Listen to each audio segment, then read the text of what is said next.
Okay, so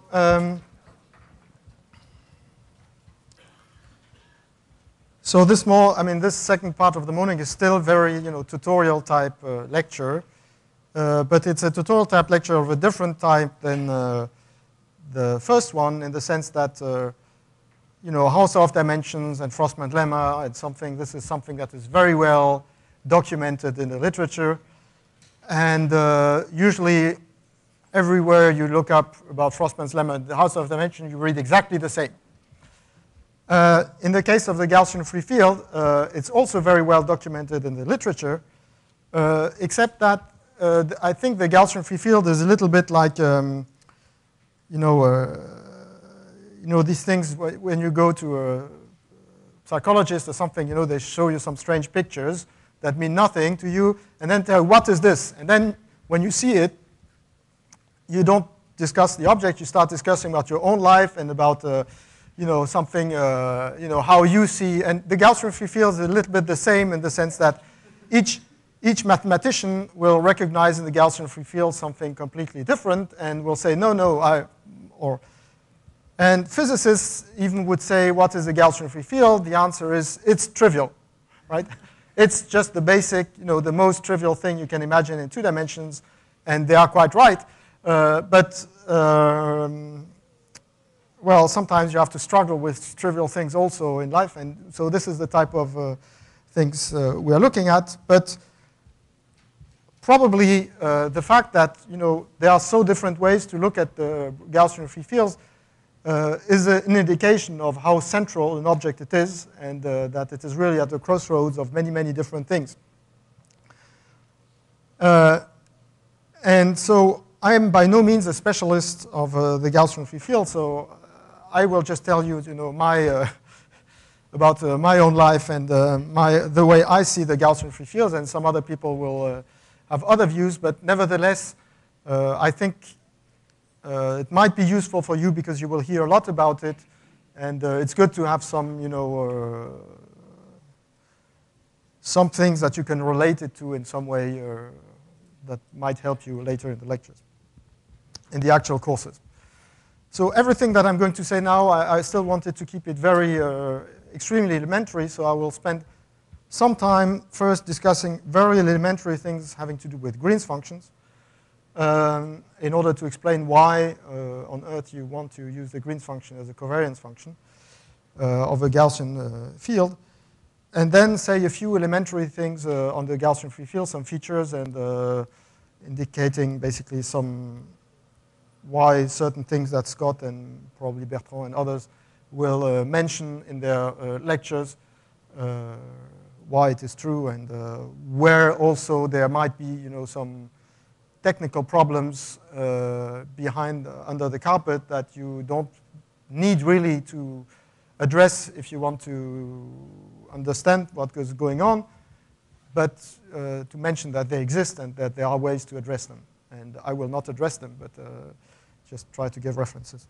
So there are several people in the room that know, that have been working with the Gaussian free field and much more than I did. So if you want sort of, one clean reference for many things about the Gaussian free field that we'll mention here is in a paper by Julien Dubeda.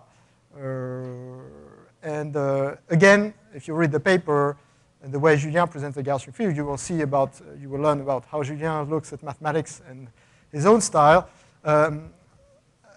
But at least there is a sort of clean. Then you will have things trace class and so on. Type of considerations that I don't have time to enter into in 90 minutes. But at least there are various places where you can find the references. And also, of course, there are the papers by Scott and with Oded and by Scott himself, and the paper that he will talk about, try to describe on this quantum zipper, which is a way to reconstruct SLE out of the Gaussian free field. So there are really direct sort of interrelation between the Gaussian free field and SLE, and this is what is going to be the topic of his lectures. So let me start with something really extremely elementary, just because it's important that everybody's mind has a very clear picture of this. So just basics of Green's functions.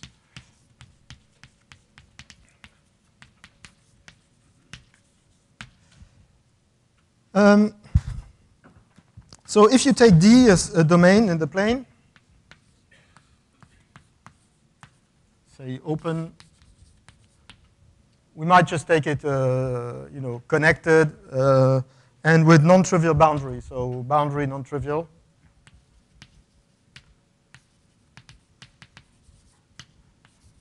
Boundary meaning basically the Brownian motion has will exit D in finite time almost surely, right? So you can take D to be bounded if you want, but the upper half plane will be okay. And what you can define is the Green's function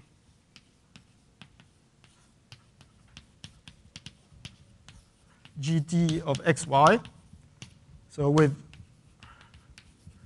usually, I will not mention it, but I will mostly discuss with Dirichlet boundary conditions.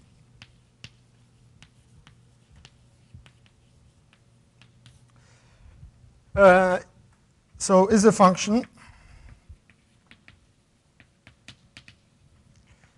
from GD from D cross D into R plus. So it's a positive valued function. And there are different ways to look at it again, and depending on how you view things. So one such that, so if for any x in D you define gx of y to be gd of xy. So I'm just going to define it by describing the function for each first fixed x. I'm going to describe the function of the second variable, is the unique. So I will come back here, maybe put a bar here. The unique function defined on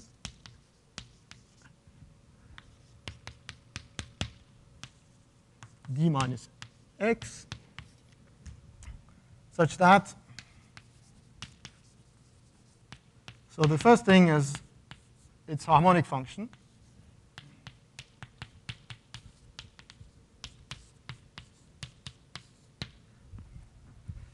Takes the value 0 on the boundary.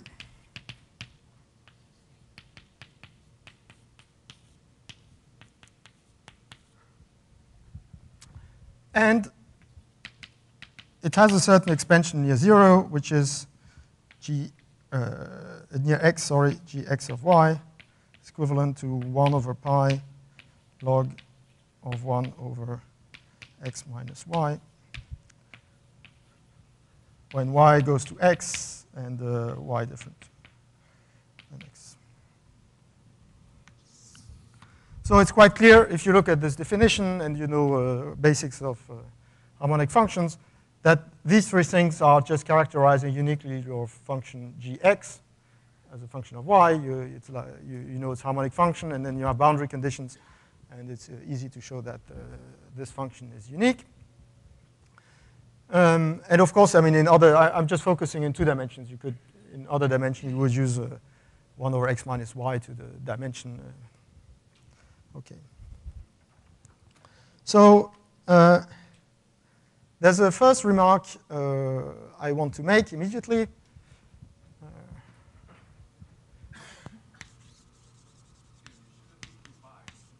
That's a good question.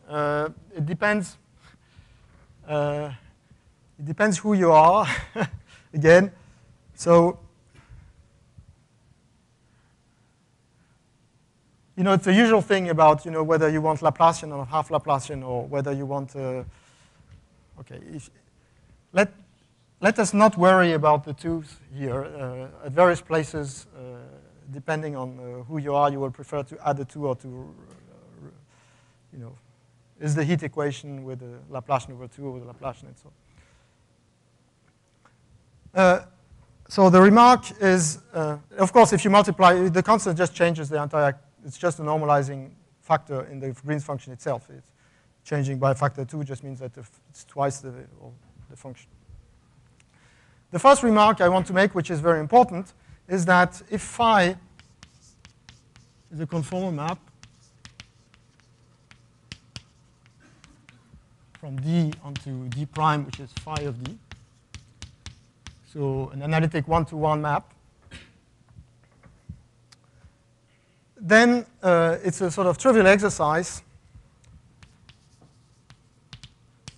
for on any x, y in D, G of phi of D, phi of x, phi of y is GD of xy.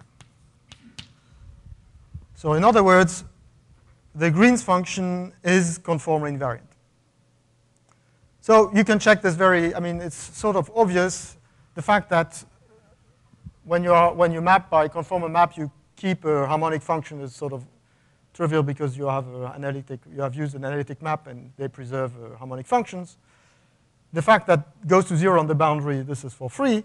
And notice that this term here, if locally you change by a distortion term phi prime, the log of the distance will not change.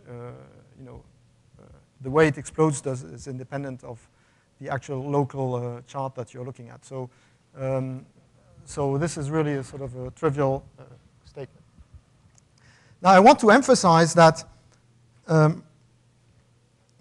during the course of the various lectures and what you're going to see or what you have seen and so on, if you think about what it means to be conformal invariant, okay, then when you're looking at functions or you're looking at fields or you're looking at objects that are more general, then very often you're looking at objects that will be distorted in some way under a conformal map. Here it's important that the Green's function is actually not distorted at all, right? It's a real valued object that to any pair of points gives a value, and on the other side it gives another value. It gives the same value on the other hand. And in a moment we'll see that it will be very natural to view the Green's function and to integrate it against test functions and so on. But then when you look at the integral of the Green's function of a certain domain and you map it onto some other domain, if the image domain is larger or is smaller, then the integral of the Green's function with respect to its test function will have these sort of scaling factors. Right? So it's important to keep in mind that the Green's function is actually it's a real value guy that is actually really conformal invariant. Okay, that's one remark, and a consequence, so maybe a second remark, which is sort of trivial also, as everything that I'm going to say in the first half of the lecture is really trivial. The second remark is that if you look at the unit disk, and if you take x to be 0,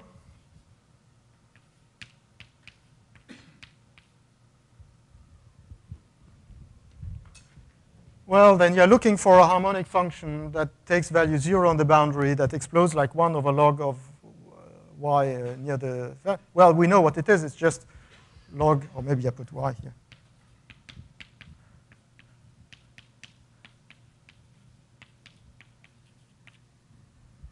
This one does the job because it takes the value 0 on the boundary, so we're happy.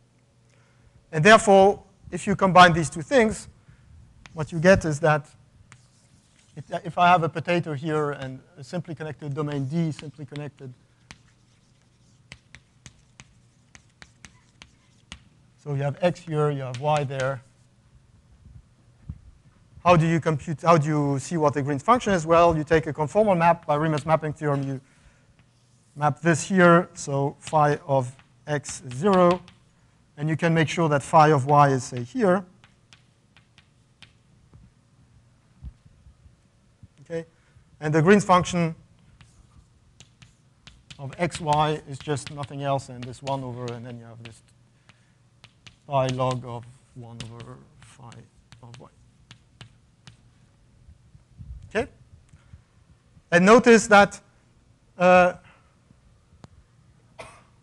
you know that there is a Möbius transformation that interchanges any 2 points by Riemann's mapping theorem, and therefore for free, you get that this is the same than GD of Yx. So there are plenty of ways to see that this is symmetric in x and y. When you look at this definition first, you see, well, why would GD of xy be the same than GD of Yx? And you see that it's the same.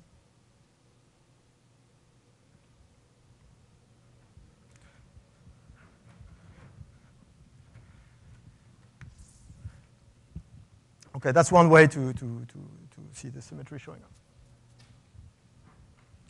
Julien's arriving and he's thinking, well, what is this here? Grid functions. Should I leave immediately? Anyway.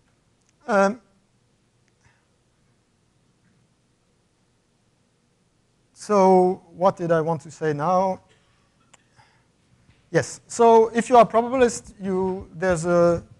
usually you view Green's functions are not associated to, here we have this explicit construction and this way to explode near the origin, so it doesn't look to be so probabilistic. And of course, there's usually a probabilistic content, sort of interpretation with Brownian motion.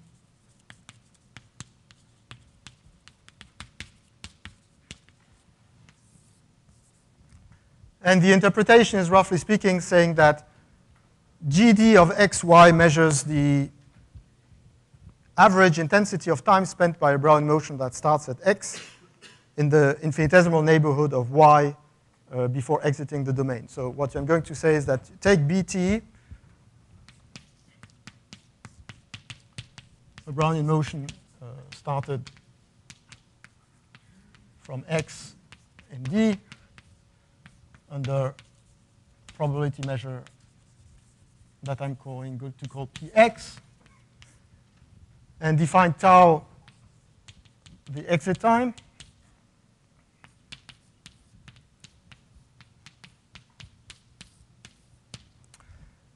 And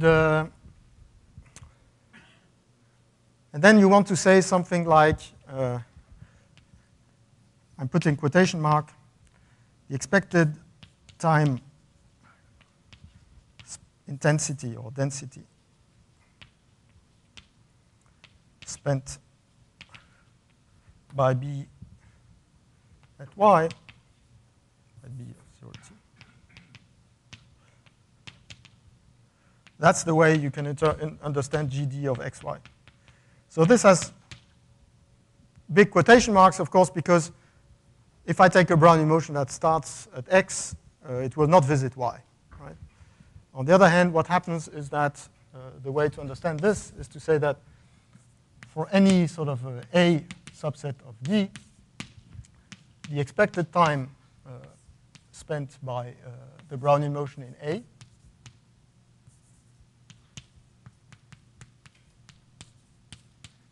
when it starts from x. Right? So you start the Brownian motion from x. It's killed when it goes out.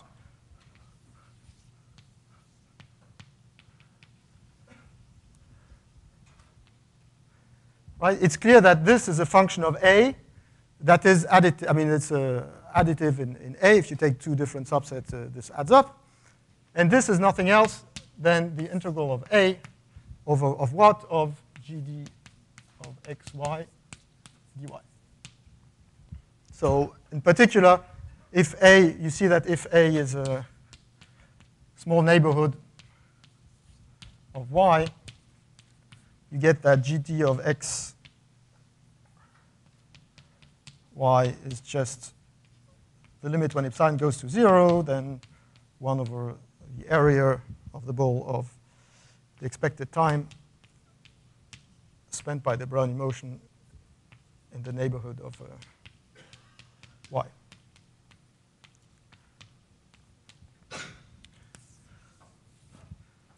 Okay.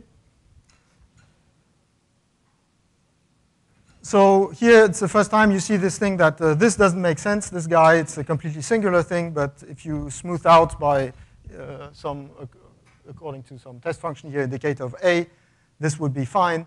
And you can, okay, another way to say for any smooth test function,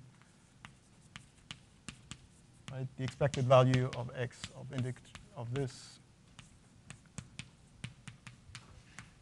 Doesn't need to be really smooth. It's just integral of phi of x, phi of y, gd of x, y, dy.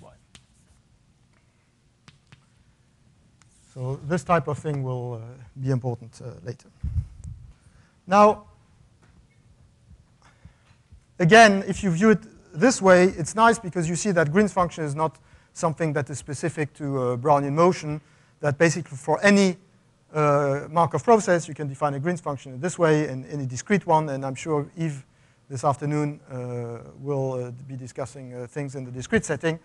So Green's function makes sense in the discrete setting, and you have a completely abstract thing, you know, a general theory of Markov processes. You can define a Green function, and there's really no problem. Of course, here the additional feature is that this Green function here that we have in 2 dimensions is conformally invariant. That's it.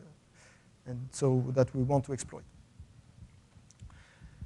Just one side remark here, which is that, again, if you are given the definition of the Green's function like this, it doesn't look that symmetric, right? So if you say GD of xy is the, the average time spent at y, if you start from x before being killed, when you go out here, it doesn't look like, I mean, why is it that g of xy is g of yx is the same? Here's a simple way to view it. And I think the nicest way to view it is to use to use excursion, but because then you have a symmetry and you can do analogous things, but I don't want to go into details of that. Okay, so now I start telling you about my own life when I start excursions, Brownian excursion measures. Okay. Now, what else did I want to say? Yes, often you read, and actually if you, in Julien's lecture, this was sort of very quickly mentioned. Often you write this quantity here, very often is quoted, so often one writes phi of y gd of xy dy. So you see that this is a function of x, and usually this function is sometimes written like minus Laplacian minus 1 of phi of x.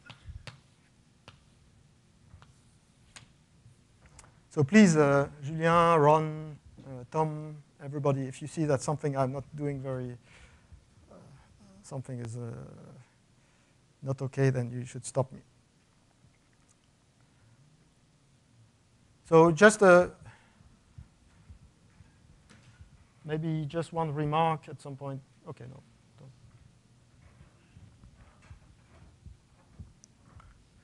Yeah, maybe one remark about normalization.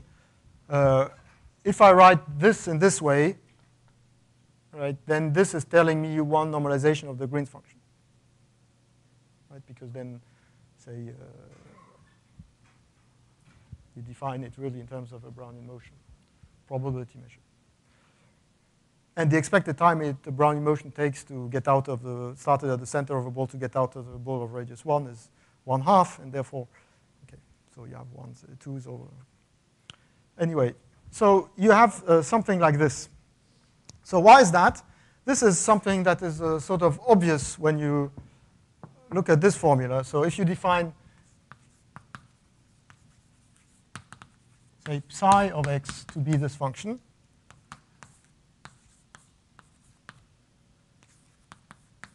so you take this kernel,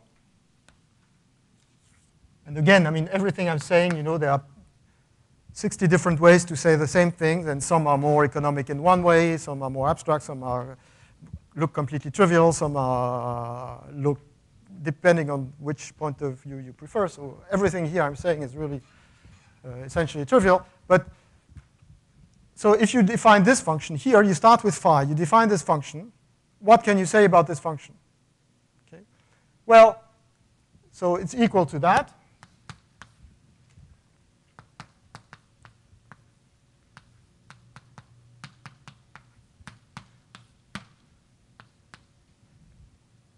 And therefore, if you try to think, well, first of all, what is the value of this function near the boundary? When x goes to the boundary, it's clear that this function goes to 0 because gd of x, y goes to 0 for any given y. And therefore, when x gets close to the boundary, this guy just goes to 0. That's the first remark. And then you say, well, if you look at what the Laplacian of psi is, well, if you compare this thing here with the mean value on the circle around x,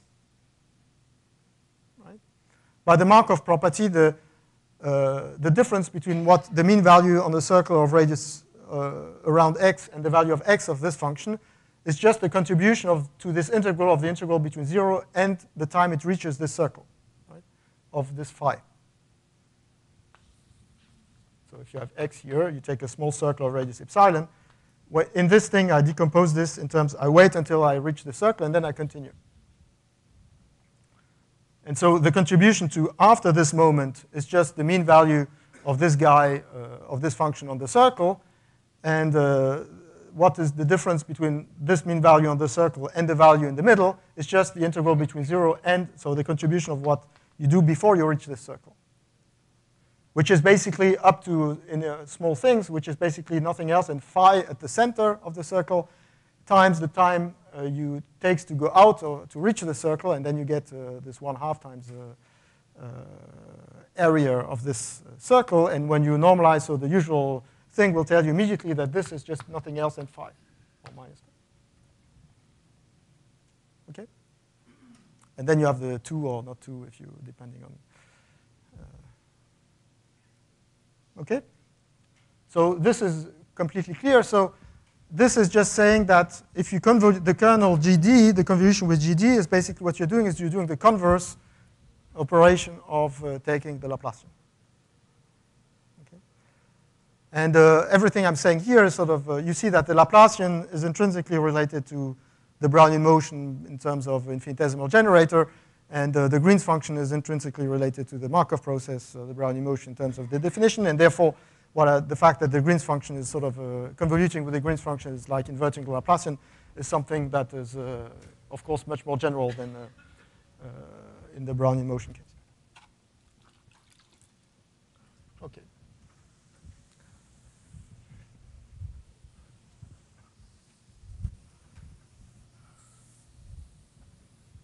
So you should really not be afraid when you see something like a Laplacian -1. It just means nothing else than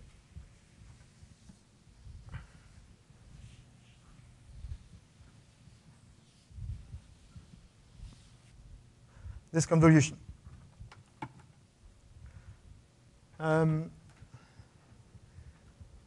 Yes, so maybe there's one additional thing I want to say, which is that very often in complex analysis, you are using the Dirichlet energy of functions. So if, say, you take a smooth function, let's call it f and g are smooth functions,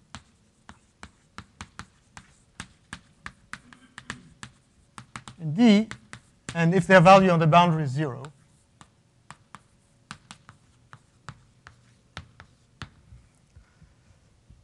very often you are interested in, and actually in the proof of Riemann's theorem and so on, it shows up all over the place. You're interested in sort of fg that we may call this, if I want to use in the same notation as Scott is going to be using, would be the integral in D times D of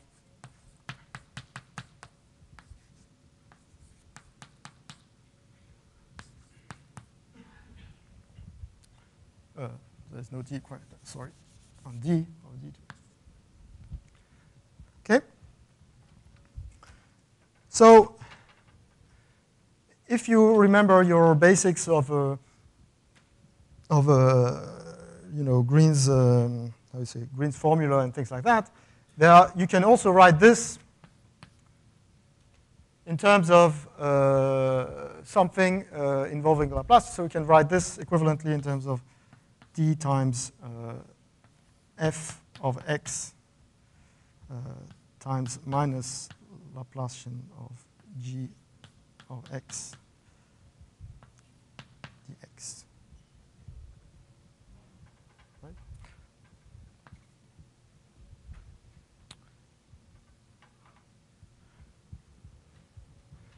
So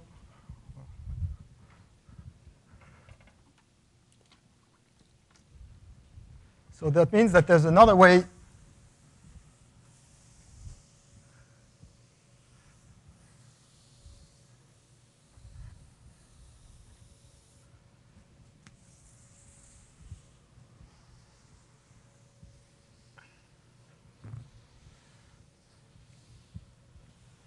to write this. If you say that, say, if rho is the minus Laplacian of f and how do I call it, eta is minus Laplacian of g, then this, you can write this in terms of like the integral of respect to d of minus Laplacian minus 1 of eta, well, of rho times eta. And if you use what we just said before, you can write this in terms of the double integral of eta of x, rho of y, g of xy.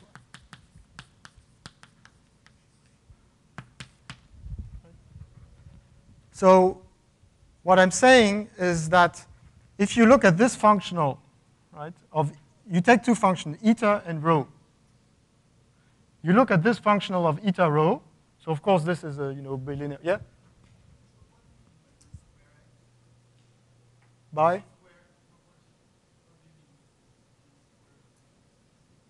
You mean this square? Well, you can just, it just means that it's an integral in space in the.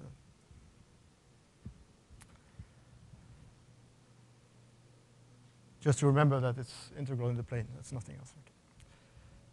So if you take two functions, eta and rho, so I'm sorry, I'm really very slow here, but I just want everybody to be comfortable with it. If you take two functions, eta and rho, this guy here, you can view it in some way as sort of the scalar product of something that you defined out of rho and something that you defined out of rho. It's the scalar product of the minus Laplacian minus 1 of rho, minus Laplacian minus 1 of eta.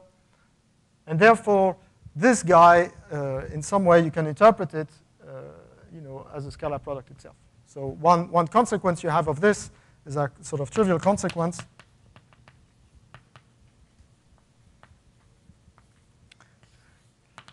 Is that if you take sort of, if the rho 1, rho n are smooth functions with support in D,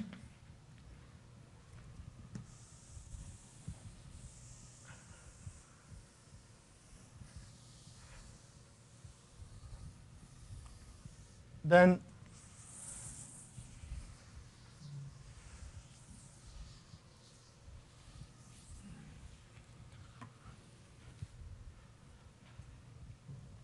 and for any lambda 1, lambda n, you get that the sum, that the sum over lambda I, lambda j, for I equal 1 to n and g equal 1 to n, of the integral of rho 1 of x, gd of x, or gy, g of xy, g of rho j of y, dx dy, you can view this as basically the norm of sum of lambda I,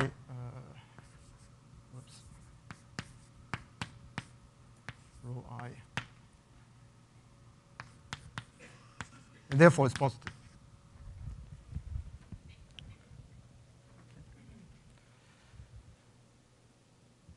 So why I'm doing this is just to mention that there is some positive definiteness going on when you look at this function of rho I, rho j, which is not completely obvious at first hand.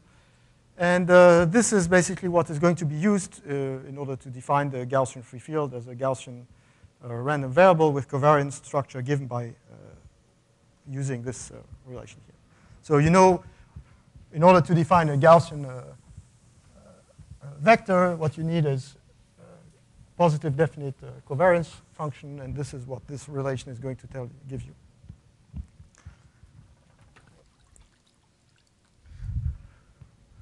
So I'm doing this very slow because I just want to give you two different ways to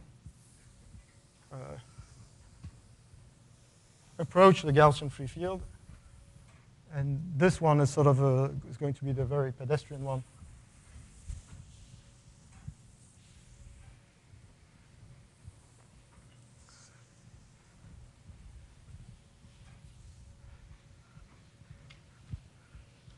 So okay, so now I think I'm ready to start with the Gaussian free field itself, because we have collected various basic information of the Green's function that will be needed. So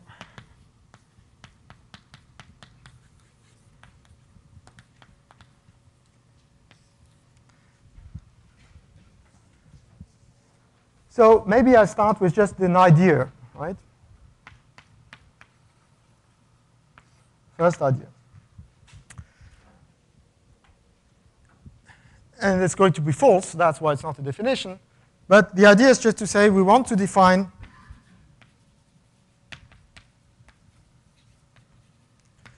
a Gaussian random variable, a Gaussian process,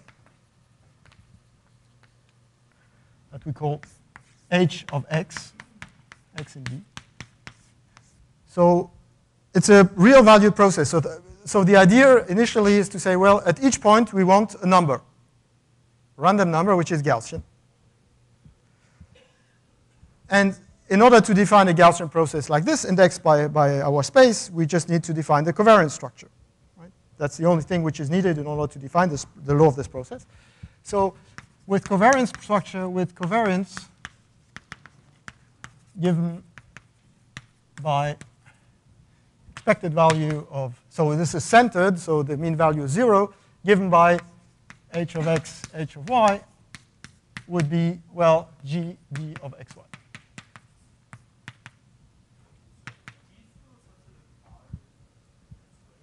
Yes, yeah, I'm looking at, if you want, you can take simply connected domain in R squared. Yeah, everything I'm saying here is really sort of, but plenty of things make sense in any dimensions, but I prefer to be specific. You will hear about the Gaussian free field in 2 dimensions, and I want to, and it makes sense for any general Markov process, and everything I'm going to say now is still sort of makes sense in much more general settings. Okay, so now we feel we're in good shape, because if you would imagine here that you would take here rho I to be the Dirac mass at, say, at xi, at x, or at xi, this would be Dirac mass at xj. Looks like, this satisfies actually the positive definiteness, so that this covariance function makes no problem. But of course, the big problem, what goes wrong? So what is wrong? It's that gd of x itself is infinite. So even though there is something here that looks like this is going to work, right? This tells you that something is positive definite and we are in good shape. But if we just would try to force this by brute hand, it doesn't work, because the variance of each individual random variable is infinite, and therefore the random variable, it's not possible, right? It doesn't work.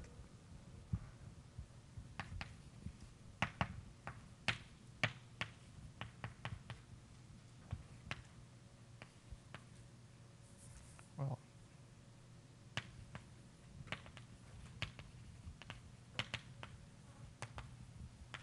So you need to do something else. And and then you can try, to find your favorite way around it to make sense still of the statement. So depending on your taste, you will just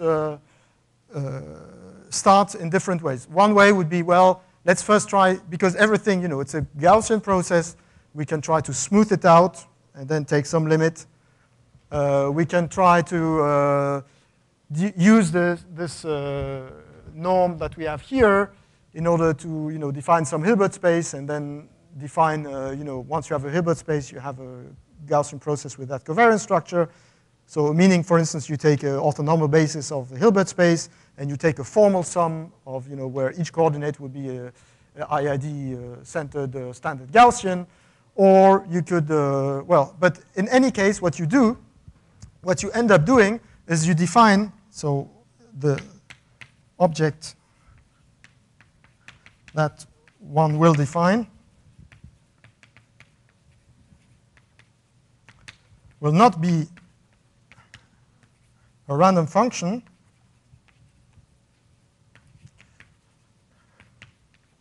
but a random generalized function or distribution, depending on maybe generalized function. Generalized function is something that you can define only if you convolute it with some smooth function. That's what I mean. In France, we call it distributions, and I'm not sure anybody else calls it distributions, so especially not probabilists. So it's what you end up defining is something like that. So just to make clear what is going to come and what you should have in mind, and maybe I'll just define it first, and then the first definition that does not involve any abstract nonsense.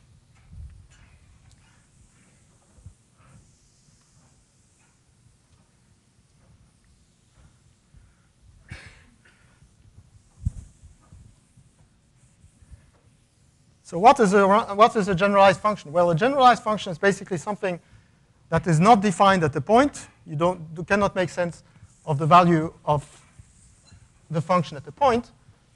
However, you're going to be able, say, to define something that would be the mean value of the function or the generalized function on an open set, for instance. Right? So you can make sense of things like that because you can integrate it with respect to smoother test functions.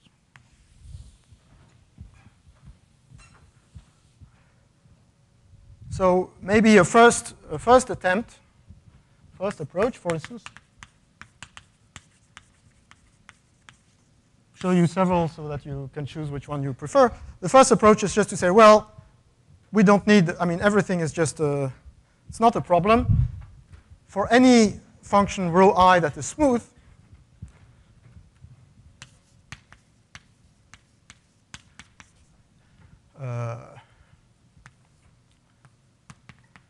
rho n with support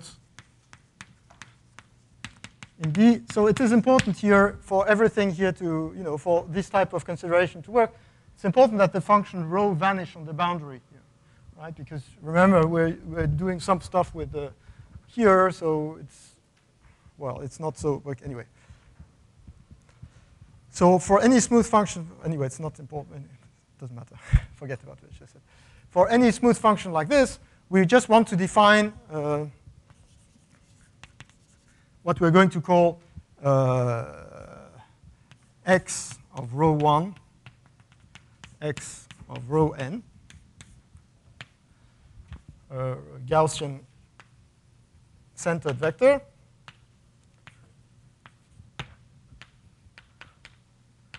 With covariance given by the expected value of x rho I, x rho j. Well, this is the guy we wrote over there, which is integral over rho of xi gd of, rho I gd of xy, rho j of y dy.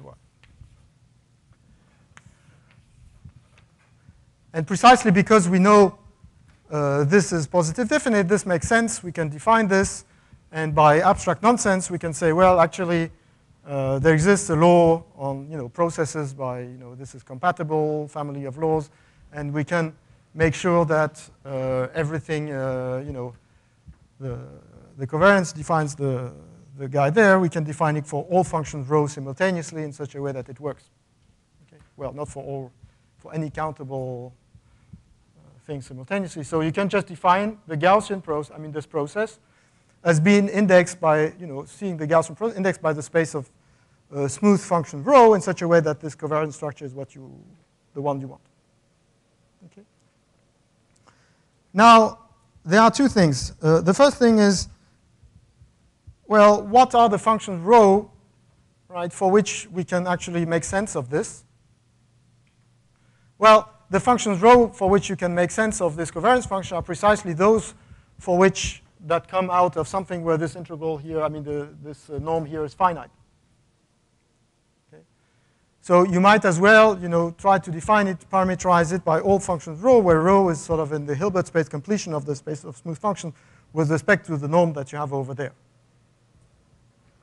Then you are back into Hilbert space. So for each guy in the Hilbert space, you have a guy there over there. So now then, as usual, in the case of Gaussian processes and so on, and if you want, for instance, this is the type of thing that you can look at in Julien's paper, then there's a question. This defines the laws of finite dimensional marginals, and then you want to say, well, actually X, it's actually a random something that lives in some space. So it's a linear operator that to each row associates an X of rho, and it's an object. You want to say that X is a random distribution. A random generalized function. And this you can do, but you have to be careful. So you have to do it, and okay, I don't want to go into the details, but you clearly see that you want some regularity, so you need to test it, probe it against certain test functions. You cannot do anything. You have to be slightly more careful. So one has to be. There's an issue here that has to be careful with, and I don't want to go into the details of that. But basically, this construction just by brute force tells you constructs you some object X of rho that if you probe it against a smaller family of actually smooth enough functions, you will be able to view it as a random generalized function. So as acting on all this on all rows simultaneously somehow. So the second approach, sort of what physicists would do, probably, is to do what they did already for Brownian motion. I don't know what Bertrand would say, but if you would ask a physicist what Brownian motion is, they would tell you that the distribution of a Brownian motion is something like e to the Brownian motion is a random function on the space of it's a random object on the space of functions where you put if you look at it on time one, you would say something like that.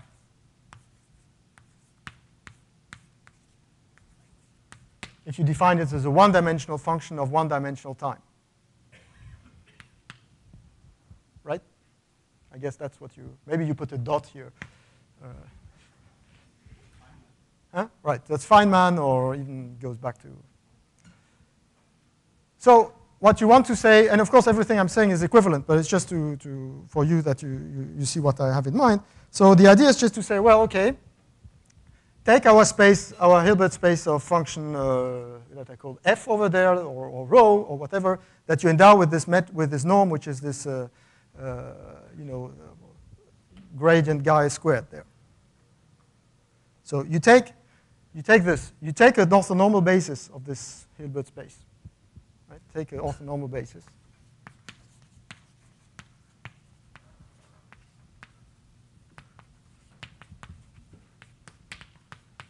And I'm going to be specific in a moment. So let's call it phi n, or fn. So of course, there's always the question, what is the Hilbert space you're looking at? Are you looking at the rows, or are you looking at the phis, right? This thing is sort of, you can either look at it in terms of rho or in terms of phi, and because there's a one-to-one correspondence in that case between rho and phi, if you are looking at the space of functions that vanish on the boundary and so on, I mean, rho and f, I mean, okay, you can go from one, so you can view it, as interpret the guy in the Hilbert space as a rho or interpret it as an f, it's the same. So you take an orthonormal base of that space, let's call it Fn or rho n or whatever, and then you just say, well, formally define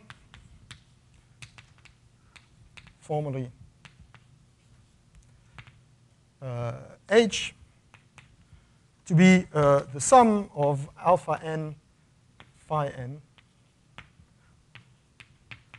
where alpha n sort of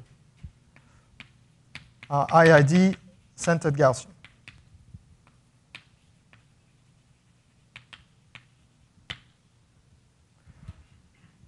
So when we teach about Brownian motion in the Brownian motion course, that's basically what we do. We take, depending on your preferred proof, but usually, you can decompose into Fourier series, take a random IID samples of each of them, and then you have to, work a little bit to say that actually this series that you constructed is actually almost surely a continuous function. You can interpret it as a continuous function. So here, what you end up with is that the formal series that you construct in this way is not a continuous function, it's something else, but nevertheless, this formal thing, you can always probe it. One can view, again, H as a random generalized function.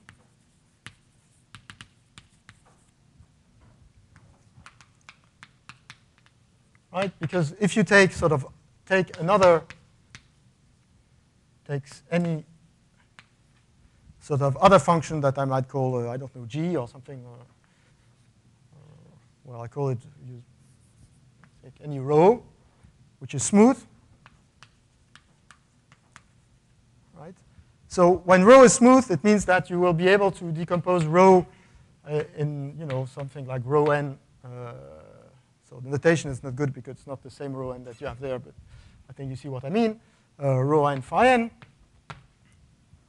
You decompose it onto your orthonormal basis, and the fact that rho is smooth, as you know from Fourier analysis or something like that, will tell you, well, actually the rhos, they have to go to zero pretty fast if you want to be sufficiently safe, and then you're just going to define formally H J, right, to be basically the sum. You take this thing here, and you will just define this to be sum of alpha n rho n, and this will converge nicely if. So of course, I haven't been very specific here because I haven't told you whether this was the function or the Laplacian of the function. Here implicitly, I'm saying it's the Laplacian of the function, and here I'm going the other way. But anyway, right? So you see what the way to proceed. So you define H as a random generalized function. As a sort of formal power series, and then the idea is that you are going to interpret this formal power series exactly the same way that you have been doing here, as something that is going to basically be able to operate on various test function rho. And here you clearly see what sort of space of test function you want to use in order for this to converge for all guys there. Okay, so.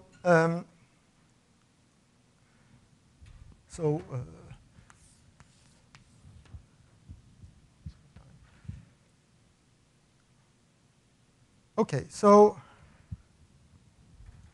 this is, this approach is why, so it's clear that when you take integral 0, 1 of this guy squared, it's like if you would take here this e to the minus sum over n of alpha n squared, right? Like if you would take alpha n to be IID Gaussians, this is what you would end up with.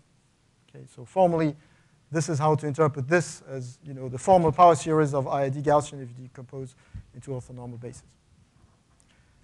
By the way, this decomposition orthonormal, this type of thing works for any orthonormal basis you want. And if you want to, as a nice exercise, simple exercise, if you want to work on it, you might take d to be the unit square.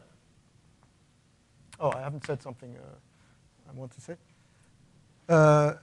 then there's a very nice, orthonormal basis for both L2 and, orthogonal basis for both L2 and for this norm that you have with the gradients, which is just the sinus n pi x times sinus m pi y, right? So you can write any function as a Fourier series like this with this product double index n and m. And then you see, you can work out what you need, what test functions you need, and so on. And then in that case, it's particularly clean. In one case, the sum is like this, and if you take the Laplacian, because these guys are also eigenvalues of the Laplacian, you get a factor square root of n squared plus m squared in front.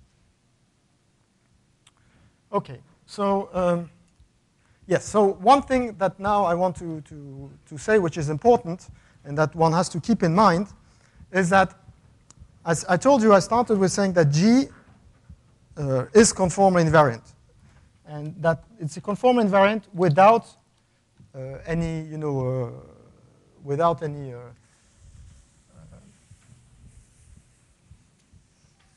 any prefactor or phi prime or derivative thing.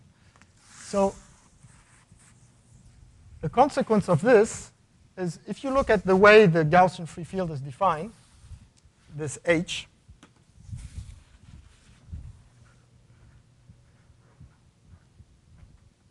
so maybe I will stick to this intuition that is not quite right, which is say it's this process with covariance given by GD of xy.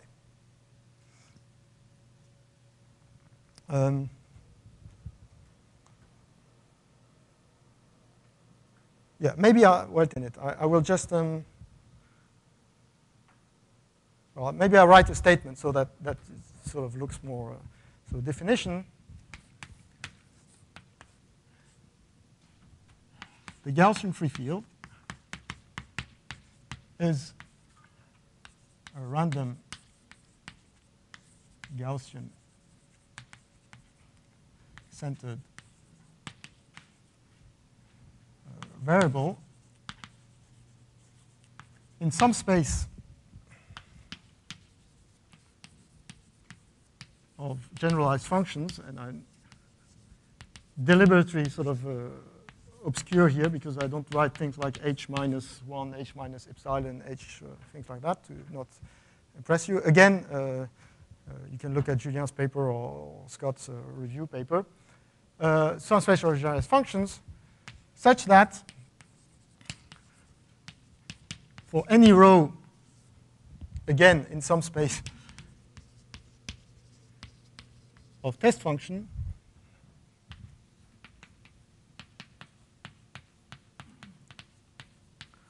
you can say that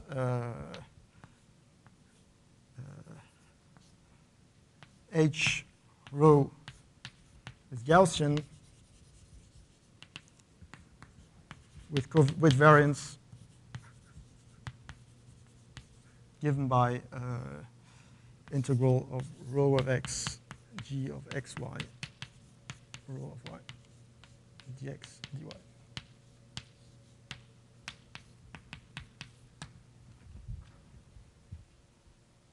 Okay.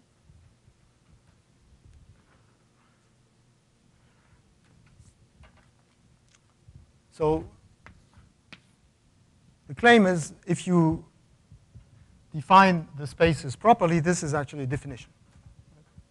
Because if you know it's a Gaussian process, you know the variance of everybody, everything is, the states of space test function is linear, so you're okay. Now, what I want to explain now in the remaining time is, well, no, first remarks. Remark.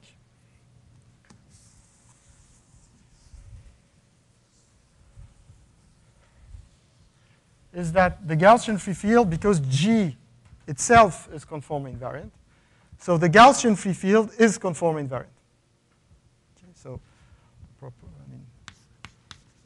the Gaussian free field inherits from G the conformal invariance.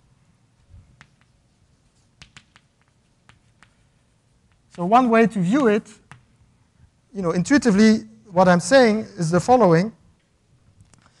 If you would imagine that this is just a random surface, right, that it takes values of points, then the height, the actual height of the function, you map this guy conformally there, then the law of what you get in terms of function with the height is actually the object you have in the guy defined in the image domain.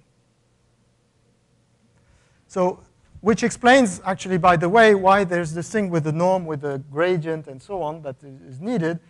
Because then when you integrate, say, this guy with respect to his test function, the integral with respect to test function will not be conformally invariant precisely because the space is getting larger or smaller. So that's why you have this, you have to use this thing with the gradient, that sort of gradient of the function times dx is conformally invariant when you map it forward. So this is, so in some trivial sense, the Gaussian free fields inherits from GD the conform invariance, meaning that you have to do the proper transformations in order to make sure that the guy you view in the image domain is the integral, is just a function h. So what I mean is that the test function you integrated against is not just a pull forward of the test function because you have to do some slight normalization. So one way to view it would be the following, and now that's one remark. So a second remark, and this has to do now with basically properties of G of x, y.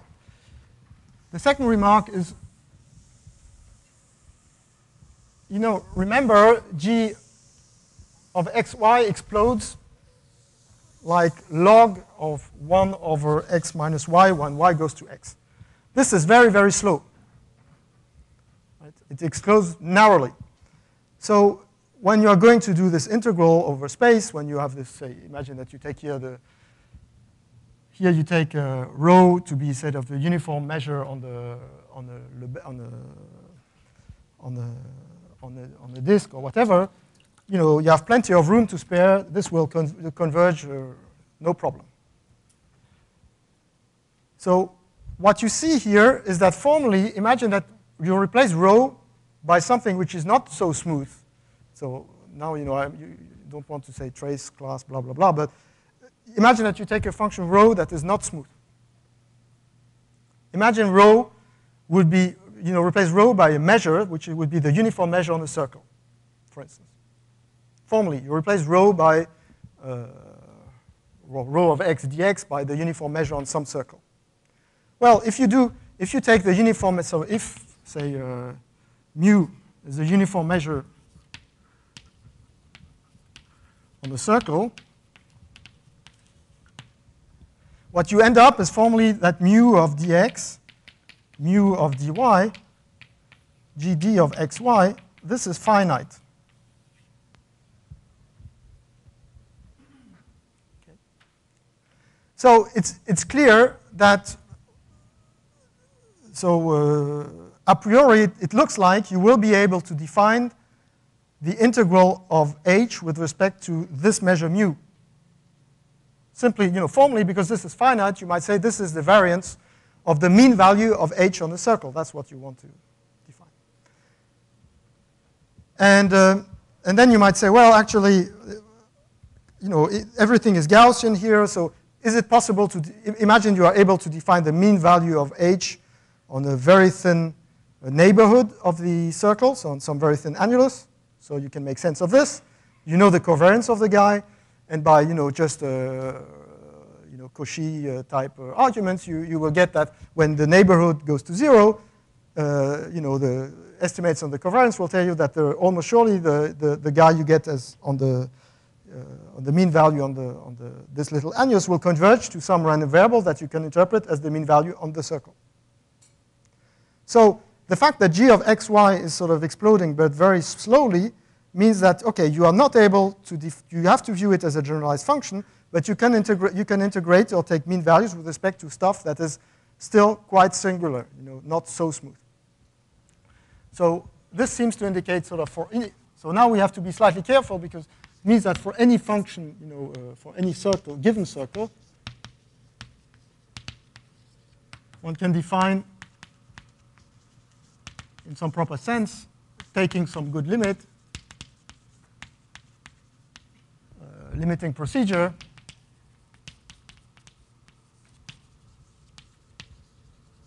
almost surely the mean value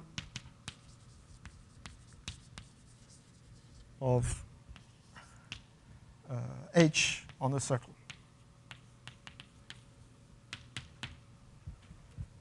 Okay.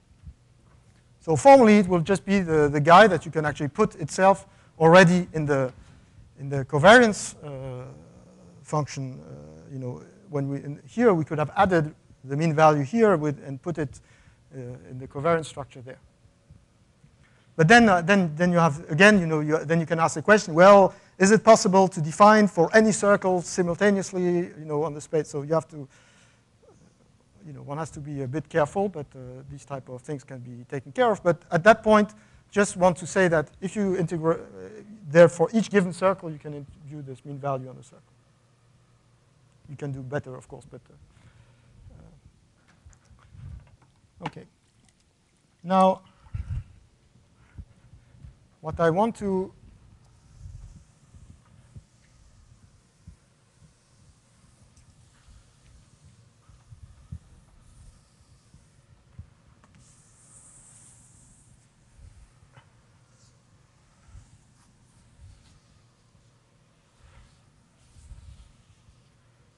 and in fact, it's quite clear that you might have as well.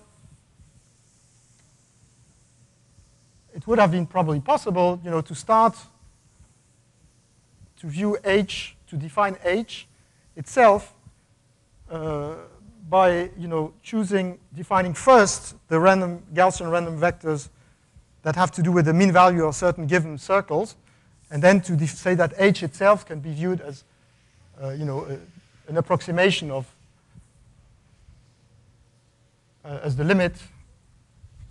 I mean, you can define it implicitly via, if you know the mean value of H on any circle, then probably you, on the dense family of small circles, then you are probably able to reconstruct H itself, and that's true. And will be a sort of that's one of the tools that Sheffield and Bertrand are using in the definition of what they, I mean, well, you'll see, real quantum gravity. So now I want to just say something, you know, 3. Markovian decomposition.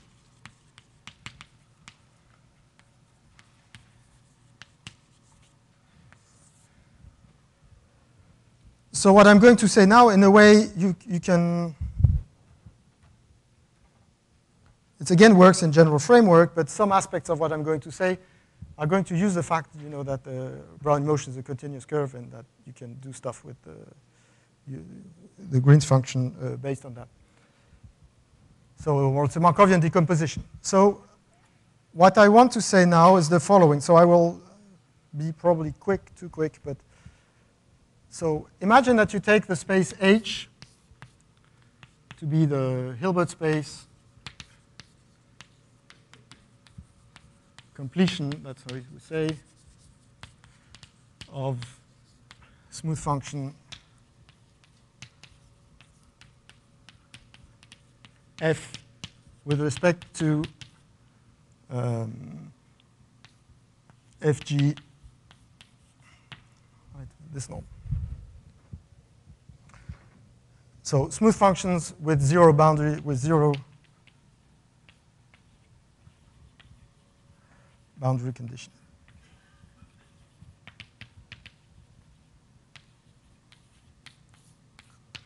Now, there is a very simple observation that I want to make, is that if you take function f, the function f in that Hilbert space, you can decompose it into two pieces. I mean, there are two orthogonal subspaces that are nice. So imagine, for instance, that D is the unit disk. By conformal invariance, anyway, everything's the same. And imagine that you take some subspace U, some subdomain U. So I'm going to define two set of smooth functions. So let's define HU to be the set of smooth functions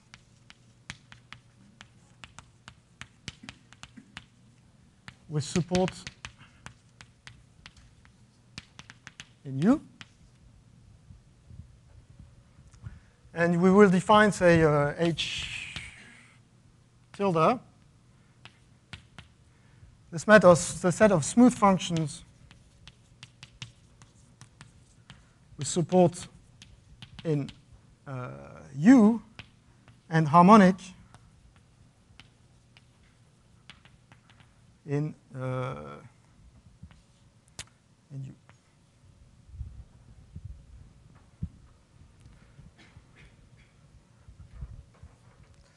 So what can you say? Well, the first remark is that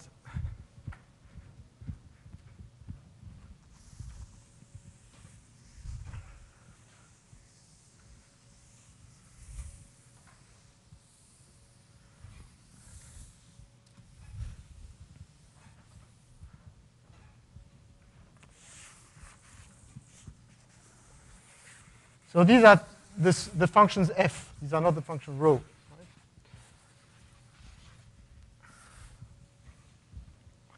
So what I want to say now is just, well, if I take a function here in this one, and if g is in the other one, then clearly, if you take you can write this in terms of integral d of, let's write it, let's be careful, so minus Laplacian g times f. Okay. And this one is 0 outside of u, and this was is 0 in u.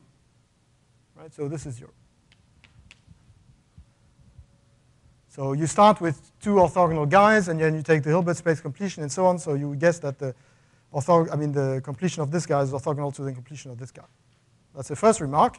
And the second remark is that if H is smooth, and support of H is in D, that is in U, then you can decompose it rho 1, rho 2, so F1, F2, and F here, such that F1 plus F2 is F, and F1 is in HU, and F2 is in H tilde U. That's sort of trivial. You just how you construct the first one. I mean, how you construct, sorry, the one that is harmonic. You first construct the guy that is harmonic inside. So you take the value of, you take the function H2. The function H2 is going to be equal to H outside of U.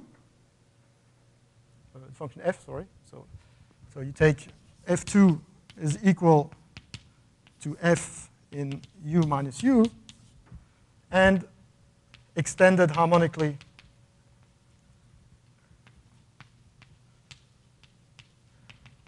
in U, and then you just take F1 to be F minus F2, and then this one is 0 outside, and you're okay. So what I'm just saying is that the completion of these two spaces, intuitively it's clear that they are orthogonal subspaces of this guy. Now, as we know, Gaussian random vectors are nice because when you have orthogonal, when you have orthogonality properties of the covariance, I mean that 0 independence means orthogonality in the corresponding Hilbert space. So this means that there is some independence going on in the Gaussian free field itself.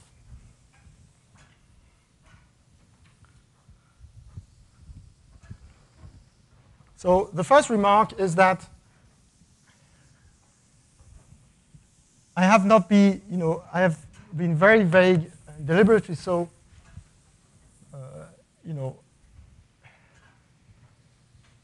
in describing in what sort of space precisely the Gaussian free fields live. Right? And here you have the impression that I'm applying this decomposition in a space of function, which is the space of test function, and not the space of function in which h lives, but there's some duality, so this is not a big cheat. So given that time is passing, I just want to. So you can exploit this as follows.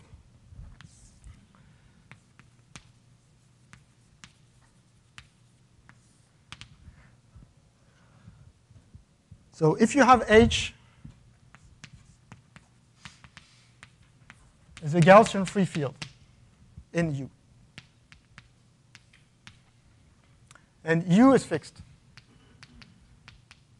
and assume for the moment that the boundary of U is smooth. You can imagine that U is a smaller ball.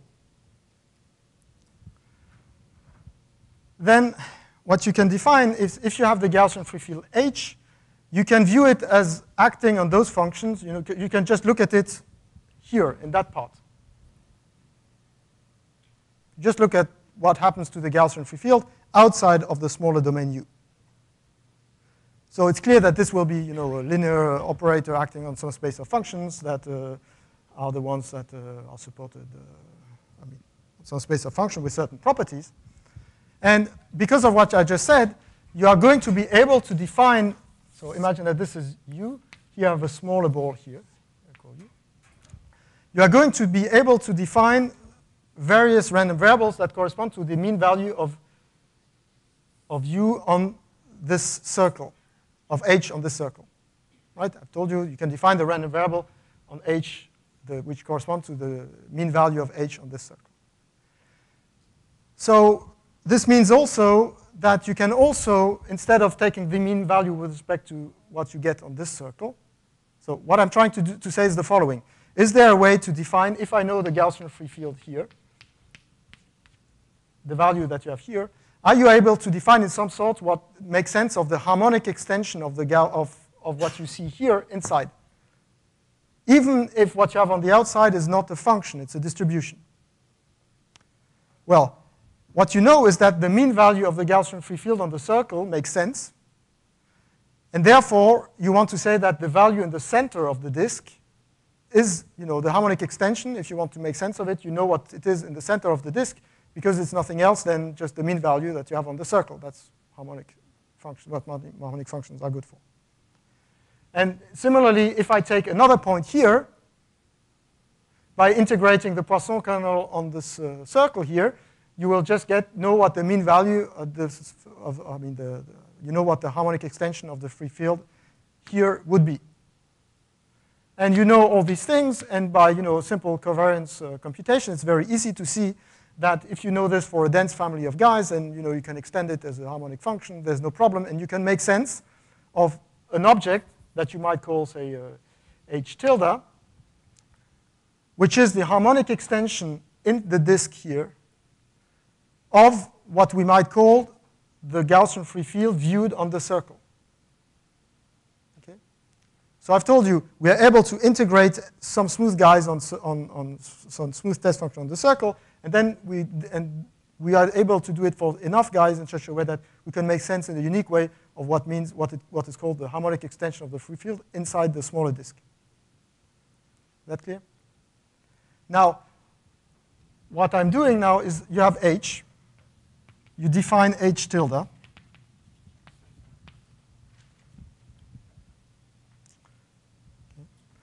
And now what you have, so H is restricted to U minus U. So you know what is the free field here. You know what happens on the circle. It's a function of what happens outside, because you can take the mean value here on the small neighborhood and let this guy shrink. Okay? So if you know what is on the outside, you know what is on the circle. If you know what is on the circle, you can define the harmonic extension H tilde inside. And then if you define H U minus U, H itself. So define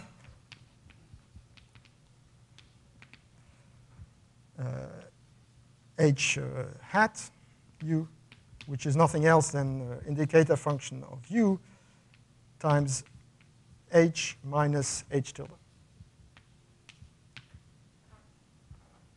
So you subtract, you're doing what we did there, right? You just take the harmonic extension inside. So the first guy would be just now the function So H, what I call H2 here, will be H outside of U and H tilde inside. And H1 would be the guy that we have here. Now, the statement that you get, this orthogonality story, tells you what? It tells you that H1 and H2 are independent.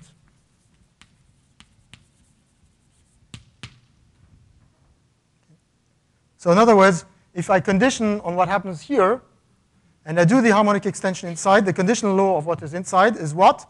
Well, it's just a Gaussian free field inside. Right? And if you look at what H1, and H1 is a Gaussian free field in U. So that means that there's a way to split the information, to discover the information in the Gaussian free field progressively in space. Right? You could first discover what you have sort of here. Right? Then you can look at the trace of what you get on the boundary. When you have the trace of what you get on the boundary, then conditionally on that, what still remains to be explored, well, you remove the harmonic extension, and then it's still, you have recentered the free field in some way. And then once you have removed the harmonic extension, you are left with just another independent free field. Yes?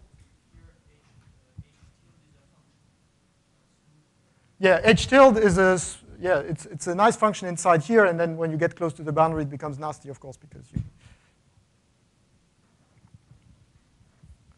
So everything I'm saying is sort of more, on intuitive level, because, as I said, if you look at, so it's quite clear from what I said that probably you can make sense, instead of taking this, you might just say stuff like, I take a ball here, and I look at the information of the free field, all the information that you have on the small annulus. I let this guy go to 0, then you have some information left on the circle itself. If you can make sense of what it is, this sort of measure distributed or distribution valued guy on the circle that the free field could be. So you need some, non-trivial function analysis to make sense of this, but intuitively it's clear. If you know what happens on the circle, then the inside and the outside would become independent. Right? The fact that you were eating stuff for the outside, we remove the harmonic extension of what you read here and there, and then the two parts become independent. So you have this additional very important feature that is, of course, very useful in relating it to SLE and so on, which is this Markov property, that you can discover the free field progressively, and you understand very well what it means that, conditionally on what you have seen, what is the remaining law of what you have to explore. And so it should not surprise you that, so for instance, sorry, I'm running over time, still have stuff to say, but, so for instance, you will get stuff like, imagine that you take a Gaussian free field and it's in the domain that in some way you have been able, that you condition it in a certain way that the boundary on this value is this -1, and the boundary of this value is a certain +1. Actually, you need some value A here. Right? Because of what I've just said, morally, this just means that I take a Gaussian free field here, and I add the harmonic function in the domain that takes value -A here and +A here. Then what is going to happen is that you will be able, and this is the type of thing you will see in Scott's lecture, that imagine that you are able to find some curve here where you can see that on this boundary, on this side of the boundary, the free field is +A, on this side is -A.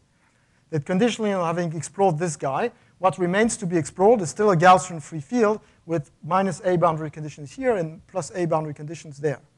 And because of the conformal invariance of the Gaussian free field and everything you know about SLE, you have a strong suspicion that this curve will satisfy the Markovian property of SLE, and therefore, this type of curves, so some sort of geometric lines that you can define intrinsically in a Gaussian free field, anything geometrically that you can explore progressively in a Gaussian free field should be actually SLE flavored, right?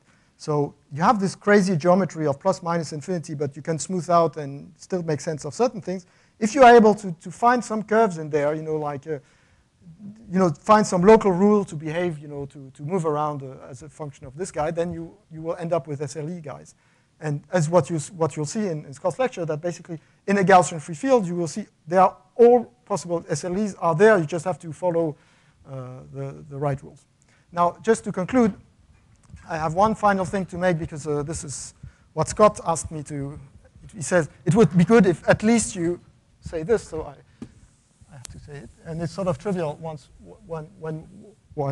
given what we have now, this Markov property.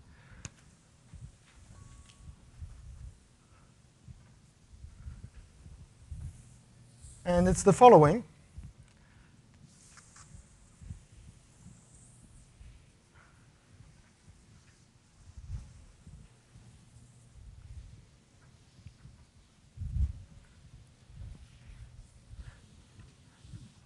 So what I'm going to do now is I take the Gaussian free field in a disk, in the unit disk. And now I take a concentric other disk, right? So with radius, here the radius would be, let's call it r, and let's write r as e to the minus t for reasons that will become apparent later. Now, so I'm going to do the following. I'm first going to explore the Gaussian free field in there. And then I'm doing the trick I did, saying that now what remains to be explored is just the Gaussian free field here plus the harmonic extension of what I've discovered here. OK. So what I want to notice is the following. Now, if I take another smaller circle, concentric circle,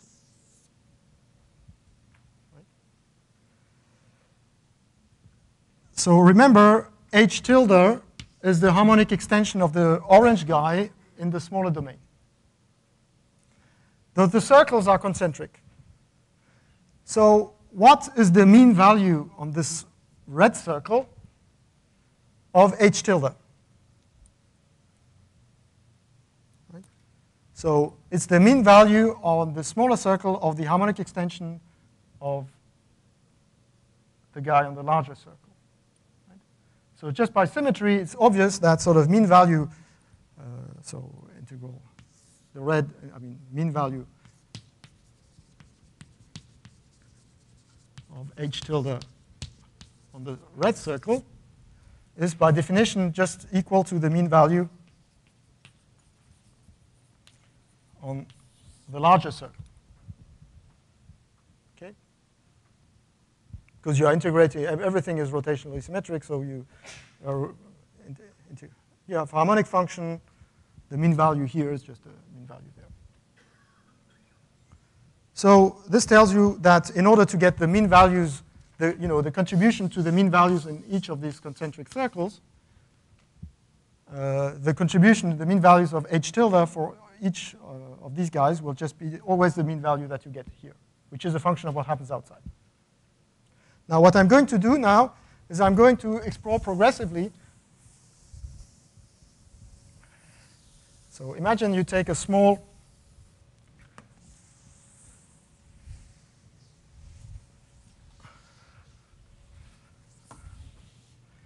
delta.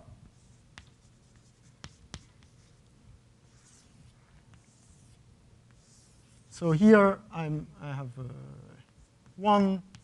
Here I have e to the minus delta. Here I have the circle of radius e to the minus 2 delta, and so on. And I define basically x n delta to be the mean value of h on this e to the minus n delta u boundary of u.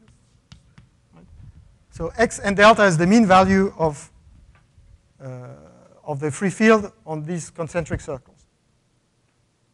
Right? So x1 would be the mean value here, x2 would be the mean value here, and so on.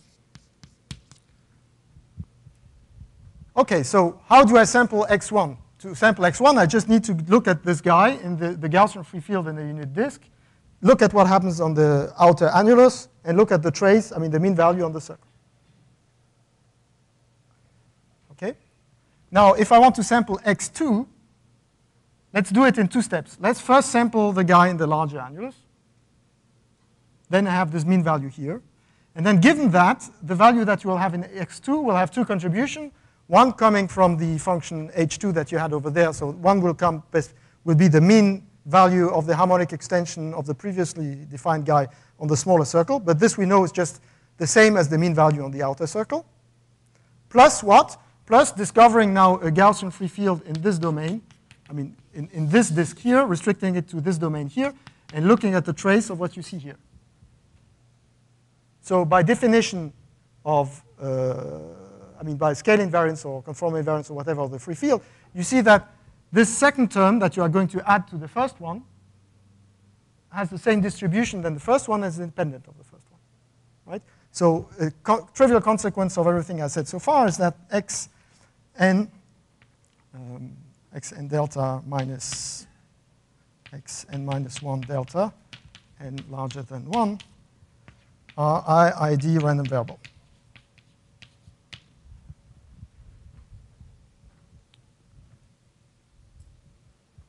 What you add at each step is just the contribution of a new discovered annulus of a same, between 1 and 1 minus at e to the delta.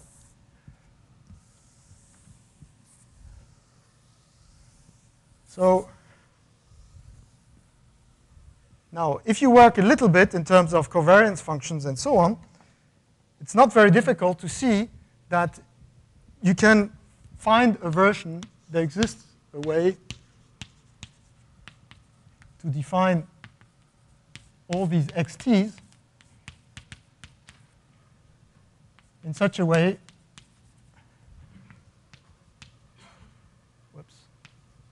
that t gives xt is continuous.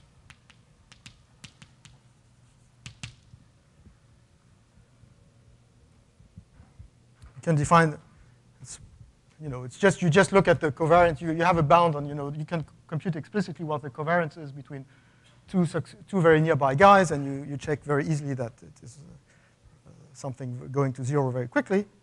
And so what you end up with, just if you look at this type of statement tells you that the process xt, in terms of finite dimensional marginals, and because it's continuous, it tells you basically that this process is a process with IID independent increments. Okay. It's continuous. Of course, the free field is plus minus symmetric also, so it's xt and minus xt have the same law. So what you end up with is that there exists some constant c positive such that xct, t positive, is a Brownian motion.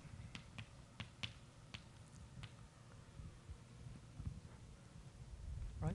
So it means the following: if I have a free field at a unit disk, and I just keep track, I go on the radius, and I keep track of the mean value of the free field on these concentric circles, then you just get the Brownian motion.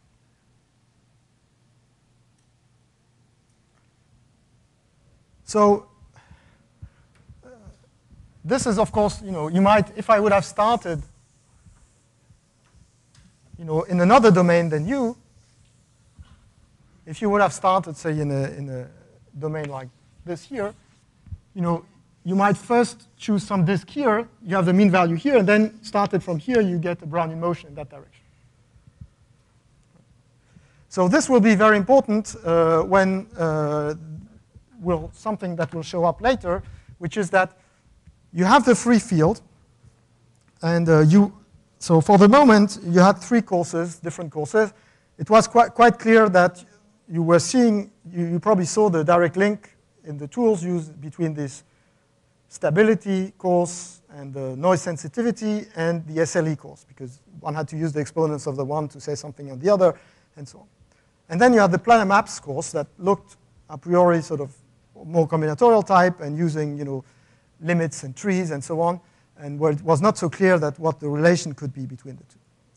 Except that at the very end of the course, there was saying, well, the large planar maps, they have to do with natural random, you are trying to find some random metric spaces, two-dimensional Hausdorff, the Brownian map. Now, a natural thing to try, and there are very good reasons for that, because many of this Markovian type property also recalls certain discovery procedures of the planar maps, is to say, well, we have the Gaussian free field. This is a guy, it's conformal invariant, it's nice, and this takes positive and negative values. It's not a good guy to define a metric. So what's the usual trick when you want to define, so you have something that is not positive, you want to define a metric that sort of defines positive guys, so you take the exponential. So you want to make sense of what of the exponential of the Gaussian free field. So you say, well, we're in bad shape because exponential of some guy, which is a distribution, we have to be careful. But then you have a bag of tricks, to your help, Gaussian spaces and Vic, and you have seen all these things. There are ways to recenter stuff in order to make sense of the exponential of the Gaussian free field. And actually, one way here of make sense, or in some way, of the exponential of the Gaussian free field would be to use this h.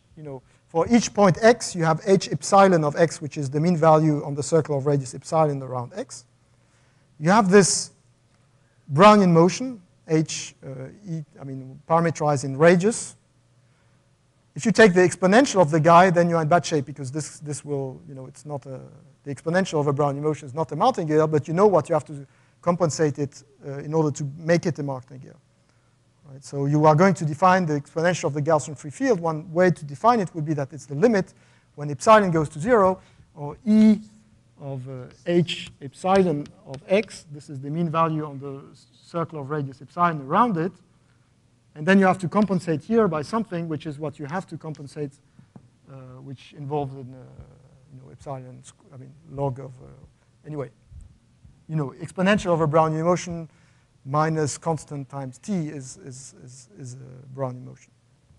And so this is what you're going to use, and this will show up at various stages probably when they talk about Liouville quantum gravity.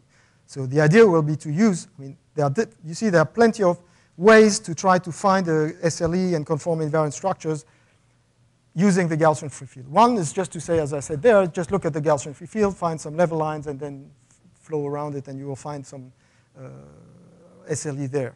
And another way would be if you take this, you use this some recipe to construct the exponential of the guy, and then you will, this will define maybe for you a random metric, and okay, I'm not going to, I'm sure Scott will say more about it, but this issue that I've swept under the carpet, which is that, if I give you a curve, you are able to construct the mean value of the free field on the curve, but can you do it for all curves simultaneously and so on? This is very closely related to the fact that we don't know how to prove at the moment that this procedure to define the exponential of the Gaussian field actually defines a metric space. So you can define lengths, of curves, but it's not clear, if you can, if there's a way to control the lengths of all curves simultaneously in order to be able to do such things. Probably not impossible, but